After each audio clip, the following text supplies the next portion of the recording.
Just wanted to welcome you all to our live stream today.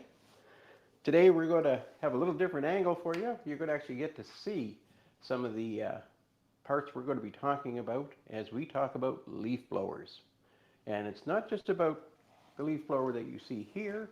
We actually have another brand here to talk about that's gas. This one's electric.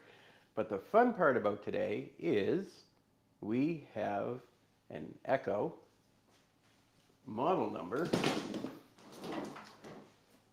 2B2620 leaf blower to give away.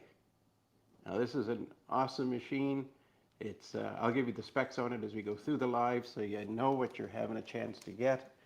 So you know, all you need to do in order to get your name put in for the draw is to just send us a question with your email. And if you're on TikTok, same sort of thing. Just send us an email from your own email account. Tell us where you're from and your name, and you'll be put into the draw. And at the end of the live, we'll be drawing for it, and you could find out today if you're going to be getting one of these wonderful leaf blowers. So just comment in the chat, or you can email at video@fix.com. So I'll just say that again. If you're TikTok and you're looking to submit a question so you can be entered into the draw, you're going to want to put into the chat or through email to video@fix.com. There we go. Just so you think my arms are that long, Brian's here with us today helping out, and of course Sarah. Say hi, Sarah. Hello, everyone. Sarah's here. She's in the background monitoring for questions and help fellow ballads because we're getting a lot of interest in this leaf blower today. So we look forward to seeing some information from you guys. And at the same time, if you don't mind, if you're sending in your information, just let us know where you're from. Love to be able to kind of place you to know where our customers are viewing from. So let's get into it. We're going to be talking about leaf blowers. So we got two versions. We have an electric one, and I mean a cordless electric, battery powered. You may recognize the colors, so you may know what the brand is. But cordless, battery powered. So this is a fairly, as far as the lineup for this manufacturer, it's one of the lower ones. And the gas-powered one is sort of mid-range leaf blower. And the one we're giving away is sort of another level up above that again. So it's a great little machine. Okay, so let's talk about leaf blowers. What's in them? So this is this is the battery one. And I'll slip the battery in it, even though I got the side cover off. So what do we got? We got a power supply. We got a battery, of course. That's our power supply. Now, this is a circuit board. This is what does some really cool stuff in this particular manufacturer. Anyway, I'll explain that a little bit. But we have our wiring harness that goes up to our control switch. And you see that runs the blower. I'm going to get the nozzle out of the way here so I can show you what's happening inside so you can see what that looks like. Oh, it actually works. That's why the camera shook. Okay, we won't do that because we'll wind up blowing the cameras right off the stand. Anyway, that's basically what's in every leaf blower, whether it's electric or whether it's a cordless. It's as simple as that. You've got a DC motor. This is an 18-volt system, so it's an 18-volt motor with no load, and that means there would be no fan blade on there to be pushing air. That motor will go from 0 to 18,000 revolutions per minute. That's pretty fast. Now, with the blower on there, it's, of course, because it's pushing air, go to slow it down some, but it is fully variable speed, which is kind of nice because if you're only looking to do a little cleanup in a small area, you can just squeeze that trigger a little bit and you're just going to get a pulse of air that'll do the job, or as much air as you need by just squeezing the trigger. So pretty straightforward. and relatively easy to service. The motor unit comes in assembly. Batteries, of course, are normal wear and tear. Now the circuit board is a little unique. This circuit board is actually monitoring the amount of power coming from the battery compared to what the motor is using. So it's a little bit of a protection system. One, gives you the speed control. Two, it also knows if the battery's starting to get low. If the battery's getting low, this unit will shut itself off to protect the motor and the battery. So this is a little bit extra technology that you'll find in this brand. Not everyone has that makes leaf blowers, but this one kind of adds to the price, but it's a great feature because you're not going to burn out the motor and you're not going to toast your battery. And everybody knows, batteries are not the cheapest thing in the world. So that's basically what's in your cordless leaf blower. Now this one is, fairly powerful. It's almost equivalent to this gas one. And I don't know who all that uses a leaf blower, if you're just using it for one particular thing, just clearing the walkways. But you can also use them for cleaning off your car in the wintertime. Those of you who have that sort of a climate where you get that light powdery snow, there's nothing that clears your car off or your driveway off faster than a leaf blower. But honestly, these cordless ones with batteries do a great job, and they're a little bit lighter than the gas one. But in the cold weather and the amount of energy these blower motors draw, the batteries die pretty quick. So may not be the best thing to use in the winter compared to a gas one, but you can definitely use a leaf blower. And the other nice thing as far as these go is we sell the parts for them. So if you're having a problem or you're doing regular maintenance to your leaf blower and you need some parts, you can go to our website, put in your model number. Something like some of these models with gas engines, you need to put your serial number in. It'll pull up the exact breakdown for your product, and then you're able to get a parts list, and you'll be able to see your part, be able to order it. You'll know how much it's costing you, and it can be shipped directly to your home. You can't get much easier than that. And most of the parts on this equipment, you as a homeowner or a contractor can easily do the repairs yourself. So let's see what's inside a gas one. So of course they are typically pull start.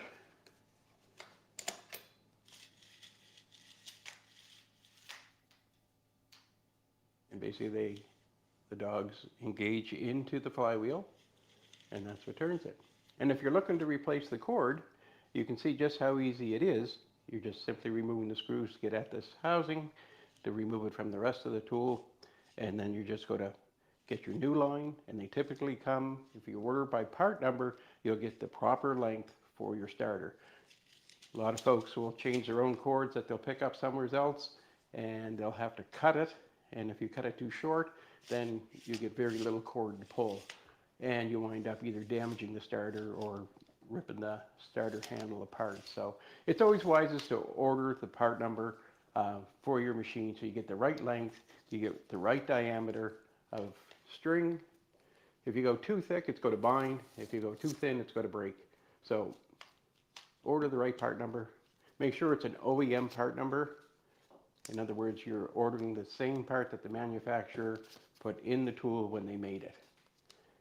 There's a lot of other stuff out there that's not OEM, and it may look the same, maybe prettier pictures and stuff like that when you're looking online, but you will find that there are some drawbacks. And we'll be talking more about that in other videos, but it's something you need to know, that you may think you're saving a little money up front, but chances are in the long run it's going to cost you more. Anyway, that's just a little blurb we'll get back to later. Oh, Brian's bringing a whole handful of ballads. Oh, that's awesome, folks. Fantastic. Every one of those names are in the draw, and towards the end of our live stream, we'll be drawing one of those names out, and they're going to be getting that awesome Echo chainsaw. Not a chainsaw, Chris. We're going to be giving away an Echo leaf blower, a model PB2620. This guy. We did give away a chainsaw before, so You're, it's yeah, top of mind. yeah, We've that's it. done, yeah, if Yeah, this is your first time joining our streams, we've yeah, done a lawnmower giveaway, we've done a chainsaw, we're yeah, now on the leaf blower, yep, thanks to Echo. yep. Do we want to get to a couple of questions that people have Sure. submitted? Right. All right. One is on different oil mixes and why are there different ones? Which type would you recommend? Oh, great question. Okay, so the manufacturer, when they build the engine, they determine what mixture is the best for their design. So when you talk about a mixture such as 40 to 1, 50 to 1, it's 50 parts gas to 1 part oil. So if we're talking ounces to ounces, that's what you're looking at. That's what the difference is. So a machine that runs on 40 to 1 means it's got a little bit more oil ratio than it does gas compared to 50 to 1. That provides a bit more lubrication. So if I mix them up, what's the harm? Well, if I wind up going and putting in the mix that's got a little bit too much oil, I'm not going to wind up having an issue with seizing the engine, but I may wind up, when I'm running this off for a length of time, I'm going to wind up building up some carbon. So yeah, so there's our email address, just especially for our TikTok friends. If you want to get into the draw, by all means, there's your email address. Sorry, there's your email address to send it to, video@fix.com, and give us your information and let us know where you're from so we can kind of get an idea where our followers are. And we know we've got them all over the place, including Europe and South America. So we're really happy to hear from all of you. So getting back to the mixture thing, if you were to go the other way and use the fuel mixture that's a little lighter oil content, you do risk you run the risk of using the tool. It's going to get too hot, and it could potentially have an issue where it may overheat and score the cylinder and make it a very expensive repair. What else you got, Sarah? All right, we have a question specifically on Echo Jetpack leaf blowers and what sort of maintenance they should do to prepare for the season. Great question. So that's a beautiful machine. The backpack is just fantastic. A lot of contractors are using them, and they get good reliability. And again, you can get any parts you need for them, through us as well. Maintenance is typical, the same that you'll find on pretty well any 2 or 4-stroke engine. You've got an air filter, and that's something to keep in mind for those of you using those backpacks in the winter conditions, is that air filter can very well start to plug up with snow and water and restrict airflow. So you just have to watch that piece of it. But typically, being 2-stroke engines, you don't have oil in the sump that you have to worry about changing, but you want to make sure your air filter is in good shape. It's a great idea to replace a fuel filter whenever you have that maintenance schedule set up. Spark plug is ideal as well. And those things just make it so much easier for it to start. You also want to just inspect your fuel lines, make sure that you're not seeing any gas leaking from any of the fuel lines or connections, or that there's no cracks or leaks just from age and normal wear and tear. Make sure that your gas cap seals tightly and doesn't leak, and you'll find your tool will run. It'll be there for you when you want it. It'll start when you want it, and it'll be something that's trustworthy and reliable. All right, moving on to another question that came in. What is the airspeed of the blower? We'll say maybe our prize blower? Well, yeah, All the blowers? let's talk about the prize one. So there's a bunch of different ways they market them and advertise them, but you'll tend to find that the major brands out there give you a lot of information about airflow. They'll give you air speed, but the thing that really counts with leaf blower is volume of air. Not just how fast it's going, but how much air is moving that fast. So the more volume means you have more performance. You're going to be able to push more material with it. So for example, the one we're giving away, it's listed at 456 cubic feet per minute, which also equates to where are we here? Just looking at the information. So it's 172 miles an hour. And if you're into the metric system, that's 276 kilometers per hour. So, and it also produces 15 newtons per meter squared for pushing of air. So that's typical for all the machines we have here today. This one that's on the bench, the cordless one I showed you, are all pretty close to that same amount. The difference being with the cordless one is its motor is rated differently. Like I said, it does 0 to 18,000 RPMs, but it moves pretty well the same amount of air as these gas ones.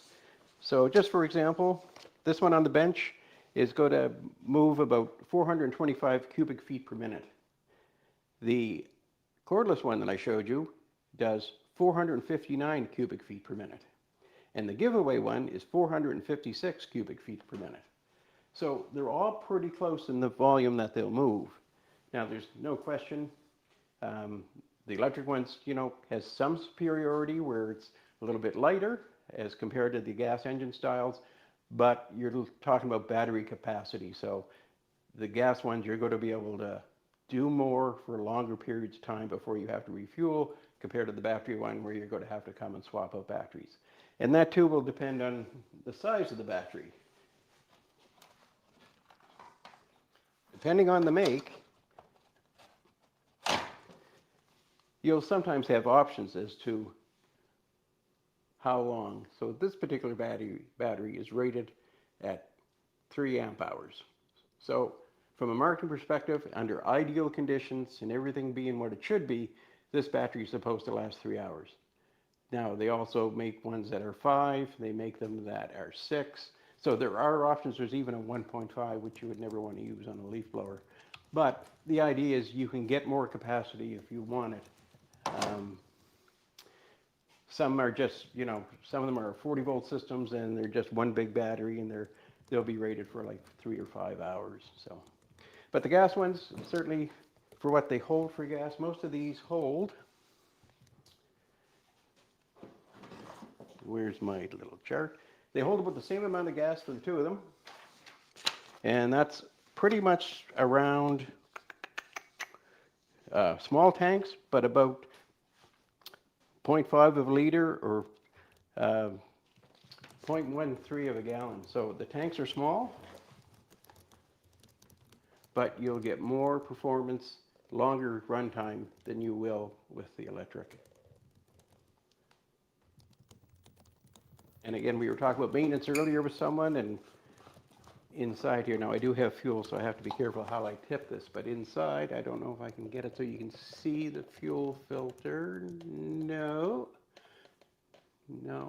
sorry about that, but there is a fuel filter in there, very easy to change, and it's something that's a great item when you're doing your maintenance to change up.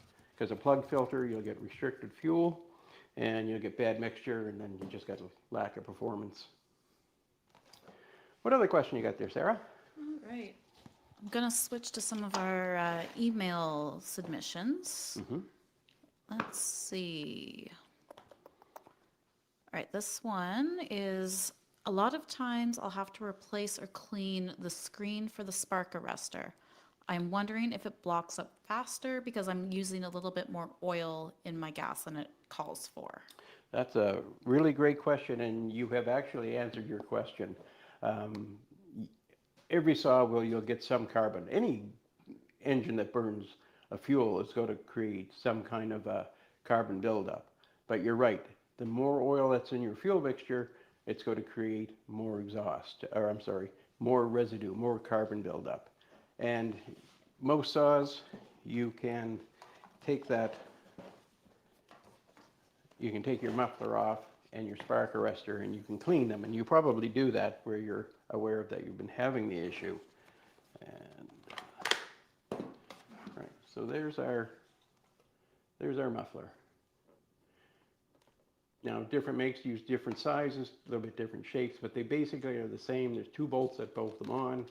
Your spark arrestor's in here, so you can take them off. You can give them a bang and a tap and clean them out. You can soak them, you can put them into an ultrasonic cleaner. There's a lot of things you can do to remove that. But it is almost, if you're using a higher oil in your mixture than the saw is called for, you're going to get a bigger buildup sooner. But I understand a lot of folks like to throw a little bit more oil in just so that maybe the saw won't run as hot and there won't be as much of a concern as far as engine seizure. But that is the downside to doing that, is you're going to get more carbon in your muffler.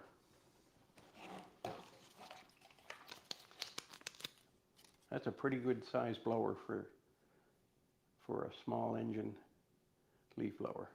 No wonder it moves so much air. What else you got, Sarah? All right, this one is from a YouTube submission. Do you need a special tool to adjust the carburetor? Good question. At one time, no. In days of old, when I first started working on this stuff, a blade or Phillips screwdriver was all you really needed. In modern day times, because of emission regulations, that the manufacturer is so confined as to what they have their engines producing for emissions, they've had to take away the option for the user to make adjustments to the carburetor, because the engine has to meet emission regulations or there's big trouble for everybody. So as you can see, if I can get this up so you can see the carburetor, and so this doesn't fly apart. You can see, get my fingers live. Okay, right here where my finger is. Pardon me for floating around, but there we are. See right here? Those are where your carburetor adjustments are. Now, you'll find that there's no slots in those. You can't get a screwdriver in there to do it. There is a special tool that servicers may have that'll fit that you can make that adjustment, but in today, this is a little bit older blower. New one you buy today will probably have that area completely sealed off. It'll be filled with epoxy, so you can't adjust anything. You may still be able to adjust your idle speed, but you won't have the option for adjusting your air screw or your high and low throttle adjustment.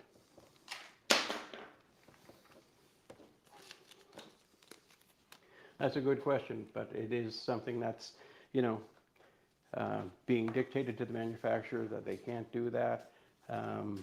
It's just all a part about trying to save the environment and keep as much CO gas out of the atmosphere as possible.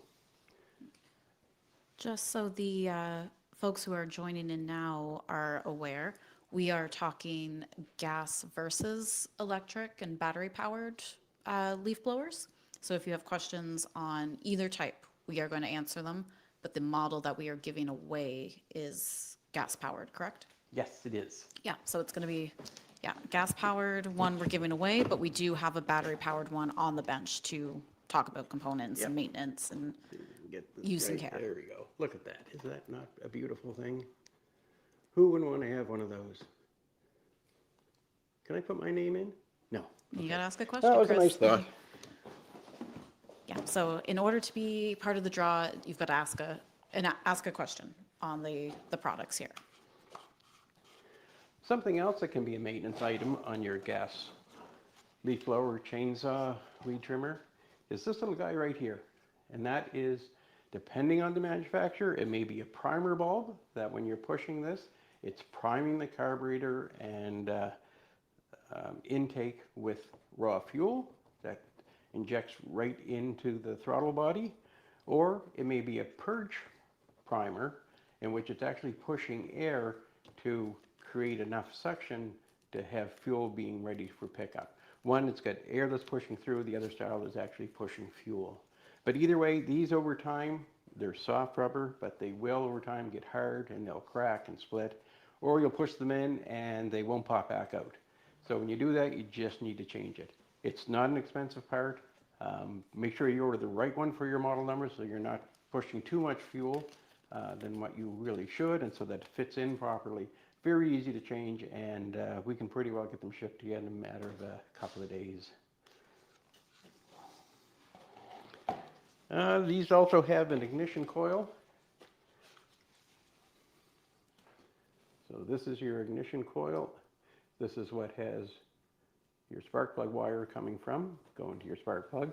So this is what creates the high voltage to create a spark. And that's accomplished when your flywheel turns.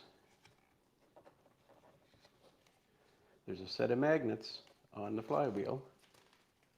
And see if I can show them to you. See those little dark colored squares? Those are magnets.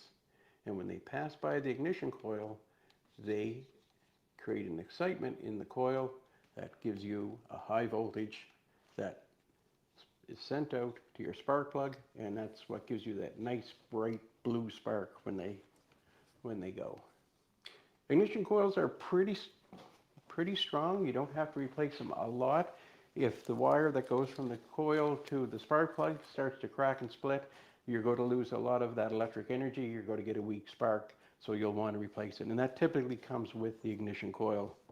Ignition coils over time will sometimes, just again through heat and wear and tear, they may allow some moisture to get in, and they'll crack and split open, or the circuit will just open up altogether, so you'll need to replace it. But again, side cover comes off, a couple of screws, and you're able to swap that out. The only thing you do need to do is find out the proper gap between the ignition coil, armature, and your flywheel.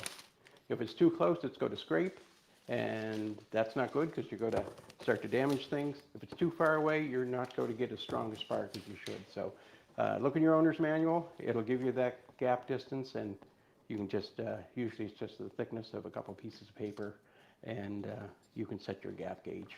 Really easy to do, easy to change, and not hard to get the part. What else you got, Sarah? All right, give me a second here. We've got tons of questions coming in. I'm trying to enter everyone's name on the ballot so we don't miss you. You're never going to find my name in there, Brian, with all those.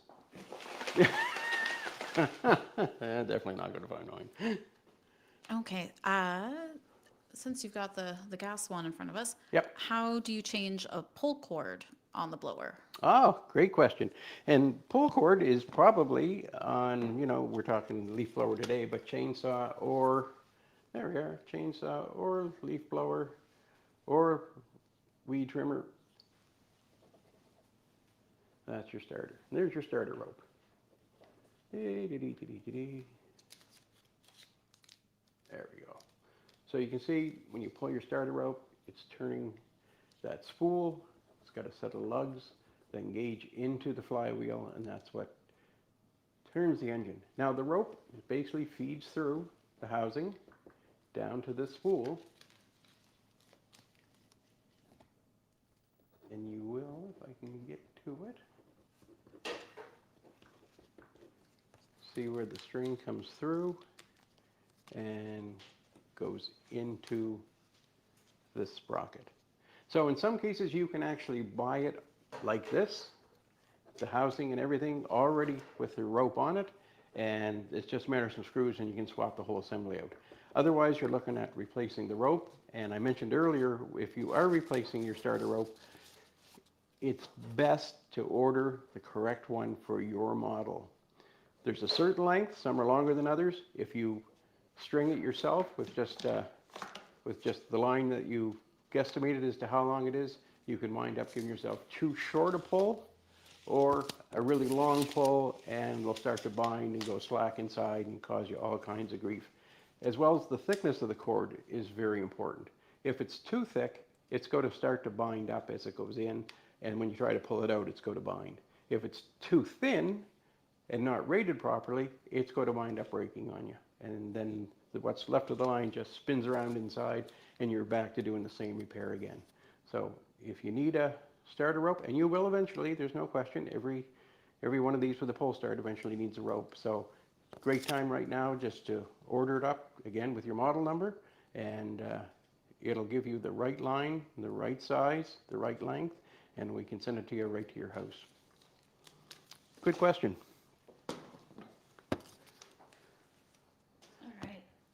We have a question. We've got lots of questions on YouTube, but this one from Sharon, they are asking, do you need to drain the gas to store the blower during the winter? That's a very popular question, and there's two schools of thought on it. Um, Half the people will say definitely drain the gas out, pour it out into your gas can, whatever you want to do, get the gas out of it, then run it dry. And the other school of thought is fill your gas tank right to the brim and put in some fuel additive that'll keep the gas from going stale for about 3 months. So depending on the length of time that you're storing your product, you typically will have two options as to which way to go. Um, if you leave the gas in and put in stabilizer, then at least you know that the seals in the carburetor and the fuel lines are being kept moist. They're not going to dry out and crack. But you know, if you run it dry, then you know there's no condensation in there either. So both ways work. Personally, myself, I like to fill them and put in some fuel stabilizer, and then in the spring I'm good to go. But I will say, if it's been a long winter or a long gap before I'm bringing the tool back out again, even though I put fuel stabilizer in, I'm going to just dump that gas out and put fresh in. So hopefully that answered your question. Awesome. Switching over to our electric version, Yes. what sort of runtime or battery life do those typically get? Good question.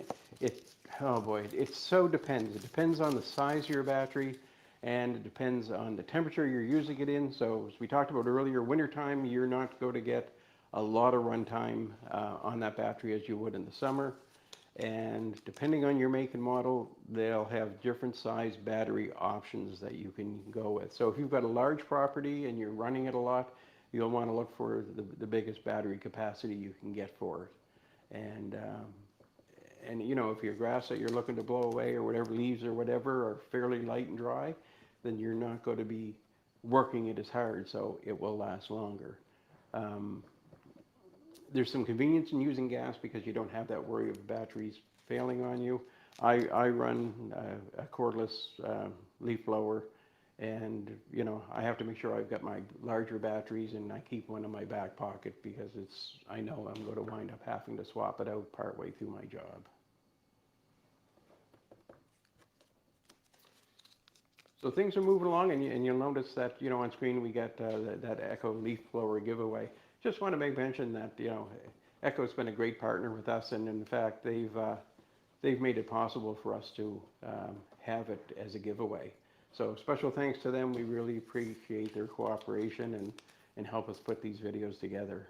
So what else you got, Sarah? There are lots of questions from various folks about fuel, whether it needs to be premium grade, premix, does it work better with a higher grade? So why don't we talk about fuel needs for these machines? Yeah, then it is a very common question. There's a lot of folks that are wondering that very question. You know, can I use higher octane? Can I use a different mix that comes in, change in ethanol or alternate fuels and stuff like that? The rule of thumb is what the manufacturer's owner's manual states for fuel is what you should use. Whatever the octane rating that they say you should use, that's what you should use. Not saying you can't get it to run on other stuff, but you do, you know, if you want your tool to run long and be trouble-free, use the octane rating they have. And again, if we're talking two strokes and you're mixing oil, you need to make sure you use the right amount. Too little oil, you're going to overheat it and seize it up. Too much oil, you're going to wind up with some performance issues and some maintenance things you're going to have to do, such as we talked earlier about cleaning mufflers. The easiest thing in the world is using a fuel, something like this. True Fuel, it's already pre-mixed. This is a 50-to-1. You can get it in 40-to-1 as well. And this takes all the guesswork out of it.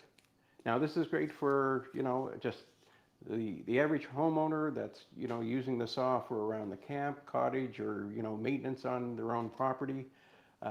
This just takes all the brain power out of the whole equation. Find out what your saw takes for a mix. Your owner's manual has it. It's usually stamped on your tool as well, and you're good to go. So that just makes life easier. Now, for those of you who are using your saw probably professionally and running a lot of a lot of fuel through your tools, you'll pretty much know what your mixture is, and you're probably doing your own premix, and that's fine. You know what happens if you run too lean on oil, and the grief you wind up with if you go too heavy on the oil. So you guys know your tools. You know what you need to do as far as your gas mix. It's the folks like me that only use them, you know, occasionally when I need to, once in a while, that something like this is just, you know, the answer. Pre-mixed, and this stores a really long time. This is terrific because you can just take the cap off, pour what you need, and what you don't use, put the cap back on, and it has a long shelf life, more so than you'll find in your plastic gas can.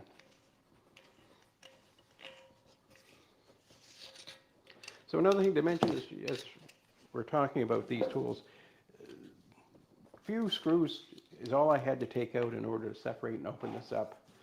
You know, in order to find my carburetor, it's just in behind here. It's sitting right there. You know, in carburetors, things happen. Stuff gets in them, dirt, whatever. But, you know, you can clean a carburetor, and there's carburetor kits for them. You can also just, if you're not comfortable in doing a carb kit replacement, you can buy an entire carburetor, and they're not as expensive as you would think. And if you're looking to, you know, get your tool up and running and you don't want the hassle of tearing it all apart just to replace the kit, the carburetor is probably the way to go. And again, just go to your part site, ideally our part site, and put in your model number, confirm. A lot of them will ask, confirm that the serial number is there, that matches the model number you're looking for, and we can send you that carburetor right to your home.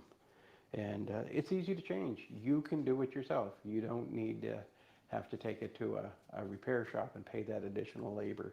And you'll find on most of our parts, we have instructional videos on how to change the part that'll guide you through the process. All right, some questions on use. How heavy are they, gas versus electric, and how noisy are they? Great questions. And I actually have some answers for you. So if we're talking weight-wise, this gas-powered one I have here is about 9.4 pounds. The electric one with the battery, I'm sorry, the cordless one with the battery is 6.2 pounds. Now, a larger capacity battery would add to that would be about 6.5 pounds. And that doesn't sound like a lot, 6 to 9, 3 pounds, but if you're walking around with the tool in one hand, which you typically do unless you're a backpack model, and you know, even with the trigger locked on, that extra 3 pounds can, you know, take a little bit of wear and tear on you unless you're in pretty good shape.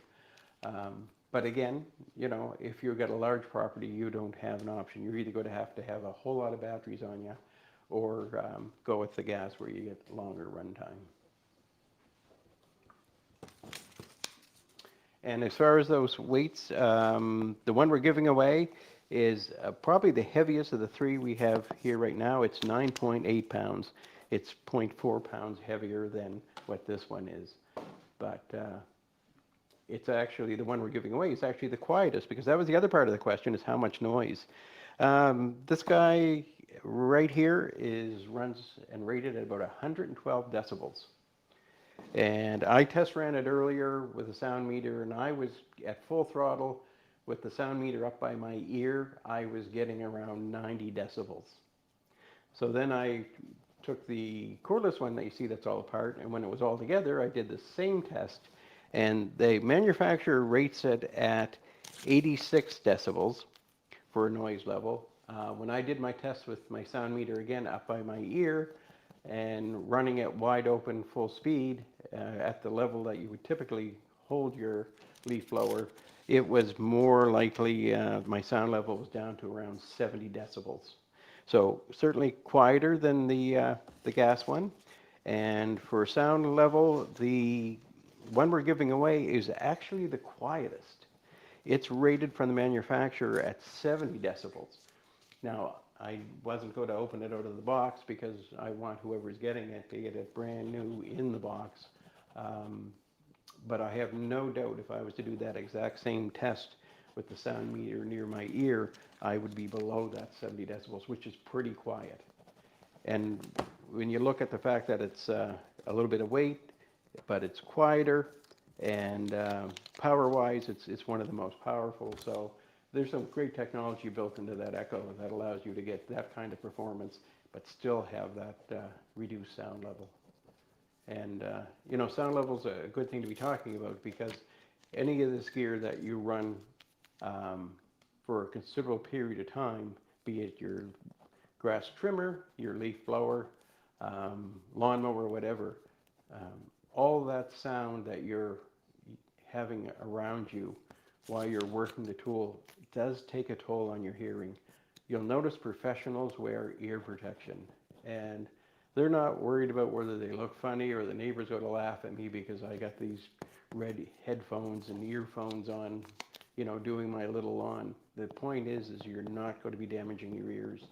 And, you know, when we're young and foolish, we don't worry about things like that. But when we start getting around my age and you start saying, huh, what? You realize it would have been good to wear that safety protection. And you know what, even all these tools, safety protection, safety glasses.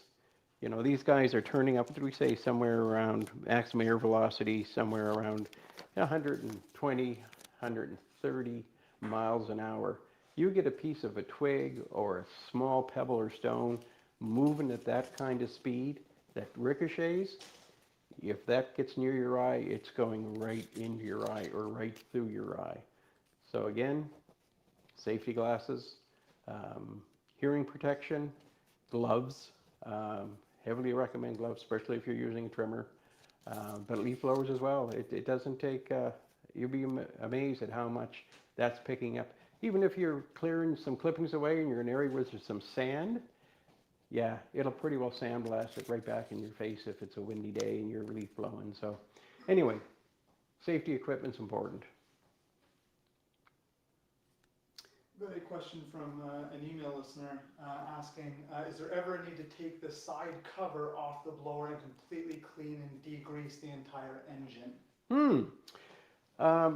I would only look at taking it completely apart if I felt that the intake, now if you were to look at this manufacturer, its intake screen, you can see there's not a lot of big openings. So you're not going to get a lot of junk through there. But, you know, when the leaves are brittle and they tend to break up and they're flying through the air while you're working, it can get into it. And when it is, it's getting into that flywheel and they typically get chopped up. But they will, in some cases, they wind up plugging up the veins in the cylinder head. This is a really good question you've asked because it is important. So if you can see back beyond this ignition coil, these fins, so I'm going to bring you up nice and close so you can see those fins, if I tilt this the right way. There we go. See those guys past the ignition coil? There we are, right down in there. Anyway, those are the fins for the cylinder head. If they get blocked up with debris, that's going to restrict the airflow. That is so important. You'll notice the flywheel. You ever wonder why they have these little curved sections and why there's all this open space? Well, that's a big fan. And that's blowing air up that's going to blow through those slots in the cylinder head to help cool it. So to your question, if you get debris in there and it's gunked up, you're going to start restricting airflow. Your engine's going to start running hotter, and you do risk, you know, something warping or seizing up. So yeah, it's not a bad idea. If you can look inside this grill and you're seeing a bunch of material in there, yeah, it's worth taking it apart. Again, just a few screws and you can get that off. This one actually pops open. This is hinge because this one can also take an adapter to make this a pickup, you know, a vacuum. Basically, it winds up being a vacuum for picking up your grass clippings. So yeah, if you're looking through there and you're seeing a bunch of stuff and you can't get it out, yeah, by all means, take it apart and clean that out. Take an air hose and just basically, you know, blow the air out of there. Wear your eye protection and your gloves and clean that out. So that's a really great question. I'm glad you asked that. And the electric one's not any different. The back end or the intake of that cordless one, again, has a grill. Now it's on the very back, so you don't tend to get a whole lot of material coming up back at you towards the back. Excuse me. But with the kind of machinery and motor, it's not a big an issue as it is with the gas, because this is going to pull anything through it, and it's going to basically shoot it out the other side of the motor. But for your gas one, yeah, if you see a bunch of debris, you'll want to take it apart and clean it out. Excellent question. All right, I had to scroll back to find these ones. So our friend Eric has a backpack blower. Yeah. Has been running around fine for years, but recently it starts making this horrible rattle. So when you let off the throttle, it idles fine. When you hit the throttle, it's got high RPMs and makes a rattling sound. Okay, first thing comes to mind is I'd be thinking that there's a loose baffle in the muffler. In most of the mufflers, there's little, they're baffles, we call them, pieces of metal fins that guide that exhaust. One, to give a little bit of back pressure. Two, to assist in the flow to go through the spark arrestor. But sometimes those will break off, and that might be where that rattle's coming from. Otherwise, on those engines at those kind of speeds, if it was something that was internal in the engine, it probably would have flown apart by now. So I'd be tempted, when you get a chance, pop that muffler off, give it a shake, tap it on the bench, and see if you can hear something rattling around inside. Another similar question from YouTube is their leaf blower only runs with the choke half open. Otherwise runs good. What should be the first thing that they check? Okay, great question. Matter of fact, this one right here does exactly that. This thing starts up so nice, it's almost, first or second pull with full choke. But as soon as you let it warm up and take the choke off, it starts to stumble and rough idle and eventually quit. So this basically, there's something that's in the carburetor that's causing the problem. If I start to ease the choke back on, the thing just works like a charm. So what I'm doing when I'm engaging that choke is I'm starting to increase the airspeed through the body of the carburetor. So it's actually leaning out the mixture a little bit. No, I lied to you, I'm sorry. It's actually leaning out the air, so you're getting a bit more fuel. So it's compensating for the fuel flow not making it through the carburetor into the cylinder the way it should be. So there's a fuel passage somewhere in your carburetor that's either just got some buildup in it or some gunk. I mean, the saw runs great, so it's eventually getting fuel, but you're having to change the air percentage in order to get it to do that. And if you start messing with your mixtures, one, you don't have a saw or a tool that you're able to, blow leaves without having to keep fooling with the choke, or you're going to mess up the mixture far enough that you may start to overheat the engine. So that's what it is. There's something in your carburetor, and it's going to be worth for you when you have the opportunity to either pull the carburetor apart or just see what the price is and whether you want to bite the bullet and replace the carburetor. If you order a carburetor, they typically come with your O-ring and gasket for where they mount to your air filter body and where it attaches to the cylinder. They usually come with those gaskets. If not, even if you're doing a carb kit, the full kit will come with those gaskets as well, plus the ones that go right in the body of the carburetor. All right, this is a good one on battery-powered equipment. Can you use the same battery in your blower as you would your weed eater? Yes, if they're the same brand of tool. The one that I was showing you, the cordless one, you probably noticed it's got Makita on it. It's a Makita brand. So if you're running 18-volt Makita product, drill, weed trimmer, lawnmower, yeah, the batteries just swap. They're interchangeable. If you have a DeWalt leaf blower and, you pick the brand, another brand of a cordless tool, the batteries probably won't marry up. You won't be able to interchange them. So there are companies that make adapters that you can try and adapt the batteries on so that they'll fit multiple tools. There's just some hesitation with those because the connections when you go to do that aren't always as tight as when you actually slide your battery into the tool or into the charger. so it doesn't necessarily lock in. So you're going to wind up with either the connections in your battery and your tool are going to start to arc a little bit, and you just wind up causing some damage. So the answer to your question quickly is, if you're looking to have cordless stuff, the batteries need to be able to go from same brand tool to same brand tool. Boy, we're getting lots of response today. This is awesome.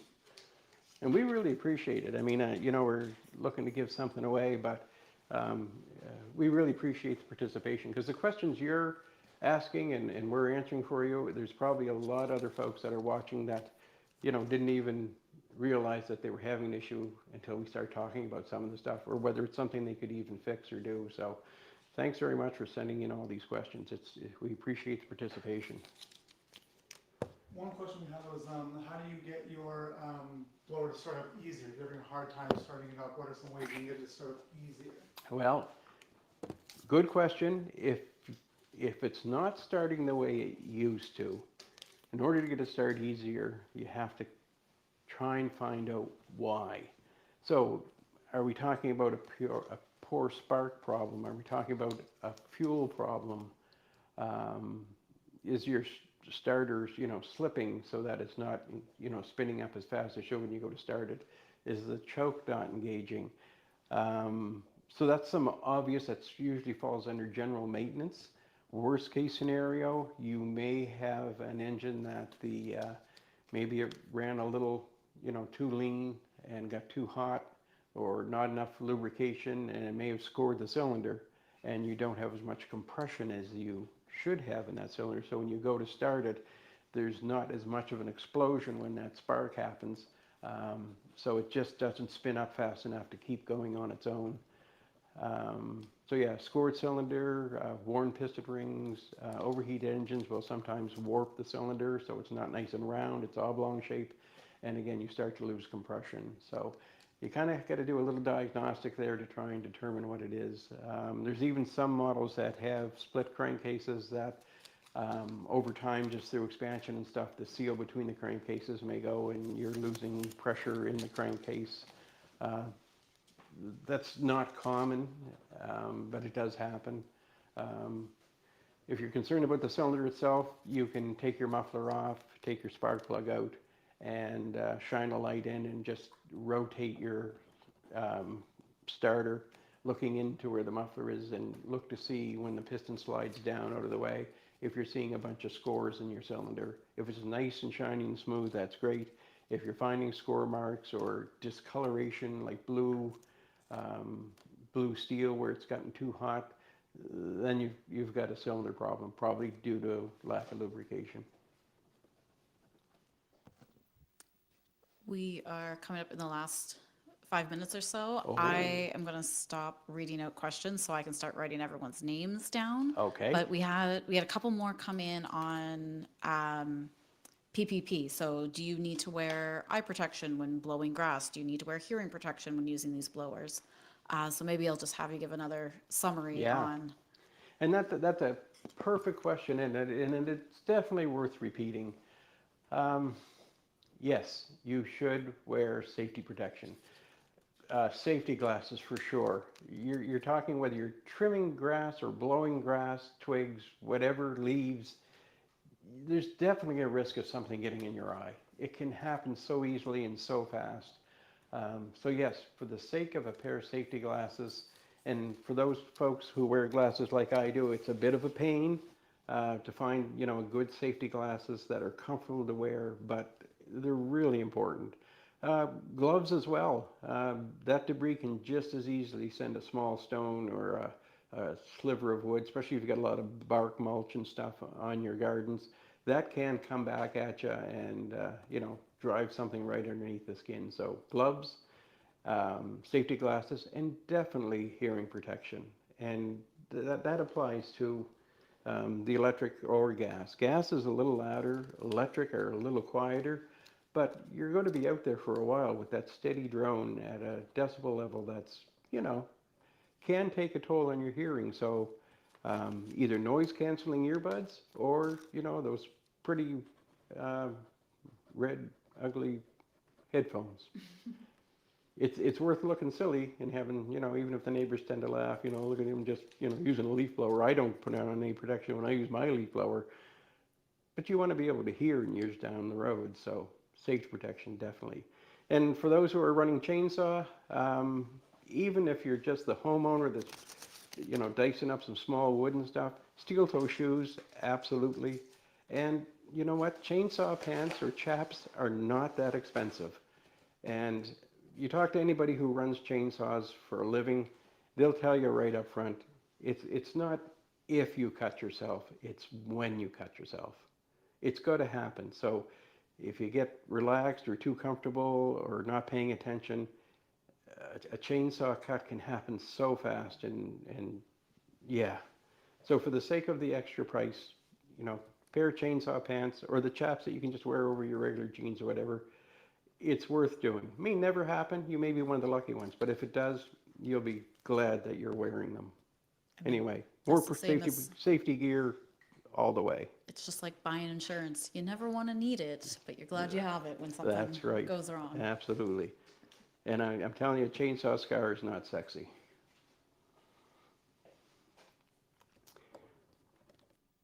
All right, so to summarize this entire stream, let's do a recap on gas versus electric, pros and cons, Okay. and when's the best time for each. Okay. Perfect. Okay, so comparison, talking about pros and cons of gas and electric. Let's bring our little electric buddy back in here.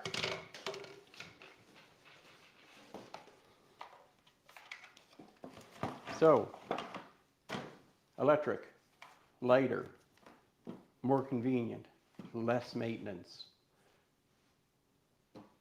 Batteries is the weakness. You need multiple batteries. And they do have a lifespan. You'll only get so many charges out of a battery. It's not because it's not a good battery, it's just they have a lifespan.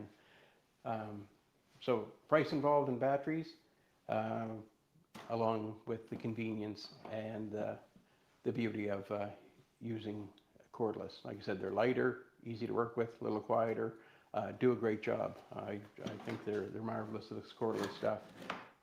Gas, now you're talking a little louder, a little heavier. So you've got to get a little bit more muscle in your arms from running this one a little bit longer. You get a bigger power fuel supply that you're going to be able to go with, so you're running longer. The only downside is you tend to have a bit more maintenance. So that's something you got to keep in mind, is the gas one will require a bit more maintenance, a bit more precision as far as fuel mixture, no matter whether you mix your own or you're making sure you get the right fuel for yours.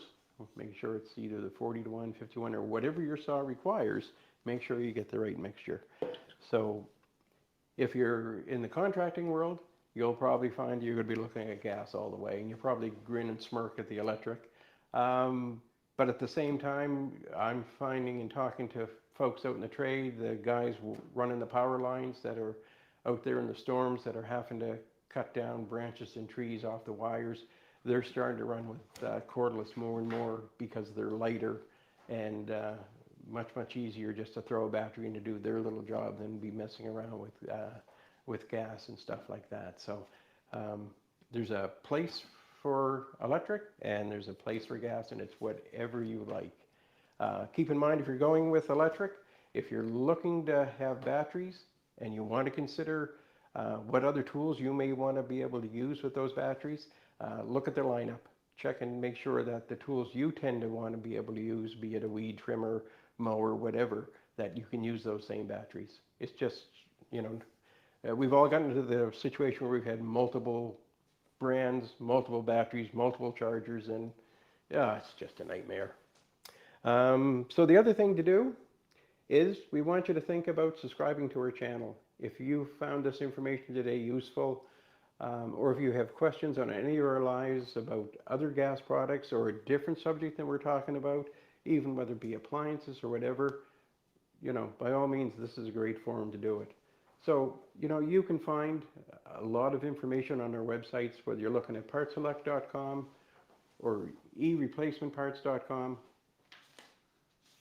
And I think you want to flip that over. I'm sure Oh, this that is makes it show up. Look at that.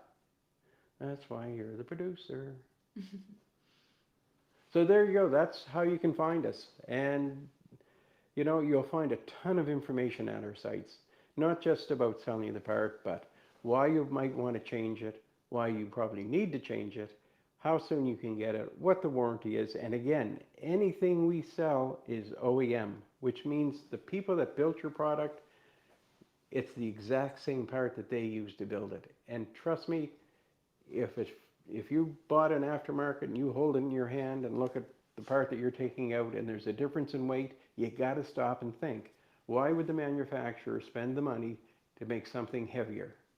Because it needs to last and it needs to support their brand. It needs to be reliable. So, you know, you may not be saving when you start looking at the other route. So if you buy from us, it's strictly OEM. It's going to fit. It's going to work the same as the part that you're replacing. Well, hopefully better, because you wouldn't be replacing it if it was working right. But you get my point. So anyway, we're here for you. We've got your parts that you need. We've got some information on how to change it and why you'd want to change it. And you can always reach out to us if you've got a question, and we'll see if we can answer it for it. So are we close to doing our draw? Let's do it. All righty. And again, as we do the draw, we want to say a special thanks to Echo for providing us with the leaf blower, and we know whoever gets it's going to really enjoy having it. And we're kind of hoping that whoever we draw and we send it to will let us know that they got it, what they think of it, and if they can do a little video or something, then we would love to see that as well. Yeah, shout out to our past winners, Eric and Zombie Dave, who have joined us both today and asked questions. So thanks, guys, for joining again. Yeah, and I'm scared to ask Zombie Dave what he's doing with the chainsaw, but, you know, have at her, bud. Okay, so we do have a winner for our Echo leaf blower, and it is Bob Z. There you go. So Robert, you've got a leaf blower coming your way, and that is pretty exciting. And everybody that's joined us today, everybody that sent in their questions, and those that were just listening to the conversation, thanks very much for being here. We do this because, sure, we want to sell parts, but we want to help you, and we want you to have the confidence to be able to do most of these basic repairs and maintenance things yourselves. So at this point, I'm going to say thanks very much. Before you go, don't forget to subscribe. We'd love to have you following us so you can see more of our videos, participate in more of our giveaways. And if you have any questions, you can always throw them in the comments. So thanks very much, everyone. We'll see you next time.